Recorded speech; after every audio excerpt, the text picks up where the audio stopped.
धर्मग्रंथानुसार धनत्रयोदशीचा हा सण अकाली मृत्यूच्या भीतीपासून मुक्त होण्यासाठी मृत्यूची देवता यमराजाला प्रार्थना करण्याचा दिवस आहे. या दिवशी धनाची देवी लक्ष्मी आणि धनाची देवता कुबेर यांची पूजा देखील करण्यात येते. पण धनत्रयोदशीला यमराजाला दिवा दान करा. यमराजाकडून अकाली मृत्यू होऊ नये या इच्छेने या दिवशी घराच्या मुख्य दरवाजाच्या दक्षिण दिशेला तूप किंवा तिळाचा दिवा लावायचा असतो. त्यामुळे धर्मराज प्रसन्न होतो आणि त्या घरातील कोणत्याही सदस्याचा अकाली मृत्यू होत नाही. तुपाच्या किंवा तिळाच्या तेलाचा दिव्यात काही पैसे टाकायचे. मी सांगते तुम्हाला पुढे काय काय करायचं आहे. लक्षात ठेवा, दिव्याची जी वात आहे ती दक्षिण दिशेला असली पाहिजे, म्हणजे मुख्य दरवाजाच्या दक्षिण दिशेला. आणि कुठला मंत्र वगैरे म्हणायचा ते पण मी तुम्हाला सांगते. तर दिवा बनवण्यासाठी आपल्याला गव्हाचं पीठ घ्यायचं आहे, कणकेचा वापर करायचा आहे. त्याच्यामध्ये फक्त आपल्याला चिमूटभर हळद टाकायची आहे आणि हे पीठ मळून घ्यायचं आहे. तर दिव्याला जेवढं पीठ लागेल तेवढंच पीठ आपल्याला मळायचं आहे. जास्तीचं पीठ मळायचं नाही आहे. किंवा चपातीचं पीठ आपण मळलं आहे आणि त्या चपातीच्या पिठातूनच थोडा गोळा उरू द्यायचा आणि त्याचं बनवायचं, असं आपल्याला नाही करायचं आहे. जर आपण यमदीपदानासाठी यमदीप बनवत असू तर त्यासाठी सेपरेट असं थोडंसंच पीठ घ्यायचं, त्याच्यात हळद टाकायची आहे आणि छान असं ते मळून घ्यायचं आहे. आणि त्या पिठाचा पूर्ण पिठाचा वापर आपल्याला तर दीप बनवण्यासाठीच करायचा आहे. तर आता इथं आम्ही पीठ मळून घेतलं आहे आणि पीठ मळल्यानंतर आपण त्याचा आता बघा, हे असे 2 मुनके आपल्याला करायचे आहेत. मी दाखवलं आहे तुम्हाला व्हिडिओमध्ये. असं गोल करायचं आणि हातावर असं प्रेस करायचं, असे 2 मुनके. आणि मग त्याच्यानंतर बाकीचा जो उरलेलं पीठ आहे त्याच्याने आपल्याला दिवा बनवून घ्यायचा आहे. तर हा दिवा बनवण्याची अगदी सोपी पद्धत आहे. जर तुम्हाला नसेल जमत कणकेचा दिवा तर तुम्ही जो आहे मातीचा दिवा, आपण पंती म्हणतो त्याला, तर पंती पण तुम्ही मोठी आणायचा दिवा, थोडासा खोलगट आणि मोठा, तर तोही तुम्ही वापरू शकतात. पण हे बघा, हे सोपं आहे. जास्त महत्त्व तर कणकेच्या दिव्याचंच असतं. तर यमाचा हा दीप आहे आणि हा आपण असा या पद्धतीने बनवायचा आहे. हा असा थोडा मोठा आपल्याला बनवून घ्यायचा आहे, कारण हा आपल्याला रात्रभर हा तेवत असला पाहिजे, किंवा जोपर्यंत 12 वाजत नाही तोपर्यंत देखील हा तेवत राहिला तरी चालेल. तर याच्यात तेल बऱ्यापैकी आपलं मावलं पाहिजे, म्हणून हा मोठ्या आकाराचा आपल्याला हा दिवा बनवायचा आहे. कोणी याचे 4 वाती ठेवतात त्याच्यामध्ये, तर कोणी 1 ठेवतात. तर मी डबल वातीची एक सिंगल वात ठेवलेली आहे. डबल वात करून सिंगल वात त्याची ठेवलेली आहे. तसा मी बनवते आहे. आमच्या गावाकडे 4 वातीचा पण बनवतात. तर हा असा कणकेचा दिवा आपल्याला बनवून घ्यायचा आहे. आता धनत्रयोदशीच्या दिवशी पूजा कशी करायची असते, धनतेरसची पूजा विधी कसा करायचा असतो याचा व्हिडिओ मी बनवला आहे. तो नसेल बघितला तर तुम्ही चॅनलवर जाऊन बघू शकतात.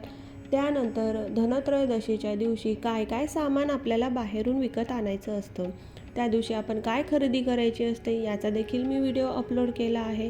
या सगळ्या व्हिडिओची लिंक मी तुम्हाला खाली इकडे देणारच आहे. तर असेल तर तुम्ही चॅनलवर जाऊन बघू शकता. त्यानंतर आपण अजून एक व्हिडिओ इथं बनवला आहे की 13 दिवे धनत्रयोदशीच्या दिवशी लावायचे असतात. तर आपलं दारिद्र्य दूर करण्यासाठी घरातील तर 13 दिवे हे कुठल्या कुठल्या दिशेला किंवा कुठे कुठे लावायचे असतात यादेवर देखील मी व्हिडिओ बनवला आहे. तो जाऊन तुम्ही बघू शकतात.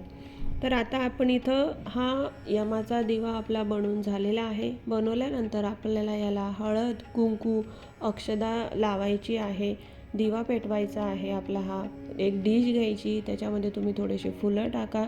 खाली पहिले आपल्याला तांदूळ टाकायचे आहेत, अक्षदा ठेवायची आहे आणि मग त्यावर हा दिवा ठेवायचा आहे.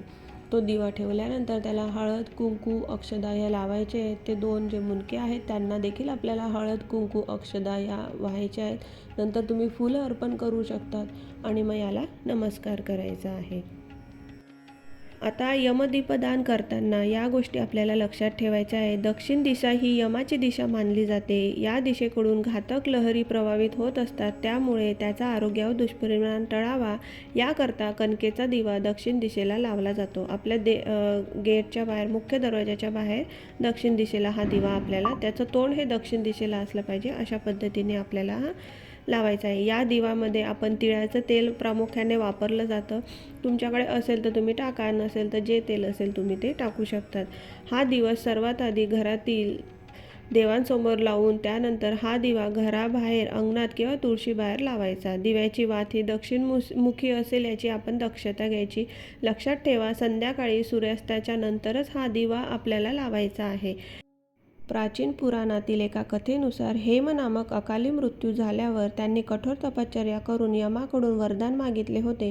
यावेळी यमाने प्रसन्न होऊन कार्तिक कृष्ण पक्षातील रात्री जो मनुष्य दक्षिण दिशेकडे दिवा लावून माझी आठवण करेल त्याला अकाली मृत्यूचे भय राहणार नाही, असे त्यांनी वरदान दिले होते।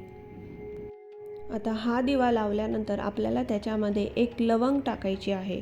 त्या तेलामध्ये एक लवंग आणि 1 रुपयाचं नाणं आपल्याला त्याच्यामध्ये हे टाकायचं आहे। ते टाकून झाल्यानंतर हा दिवा मुख्य दरवाजाच्या बाहेर आपल्याला दक्षिण दिशेला तोंड करून ठेवायचा आहे आणि त्याला हात जोडून आपल्याला नमस्कार करायचा आहे आणि हा मंत्र आपल्याला म्हणायचा आहे। मृत्युनापाश दंडभ्या कालेन च मया सह त्रयोदशा दीपदानात सूर्यज प्रियतामिती।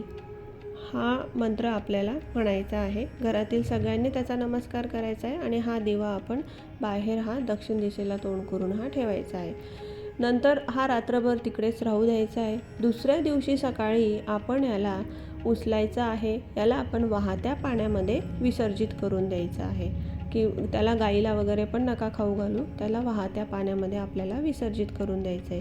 तर अशा पद्धतीने तुम्ही जर यमदीपदान केलं तर आपल्या घरातील अकाली मृत्यू, बघा मृत्यू तर कोणाला टळत नाही, तो येणार असेल तर तो येतोच कशाही पद्धतीने, पण तरी देखील आपण आपल्या घरातल्या लोकांची रक्षा करण्यासाठी हा यमदीपदान करायचा आहे।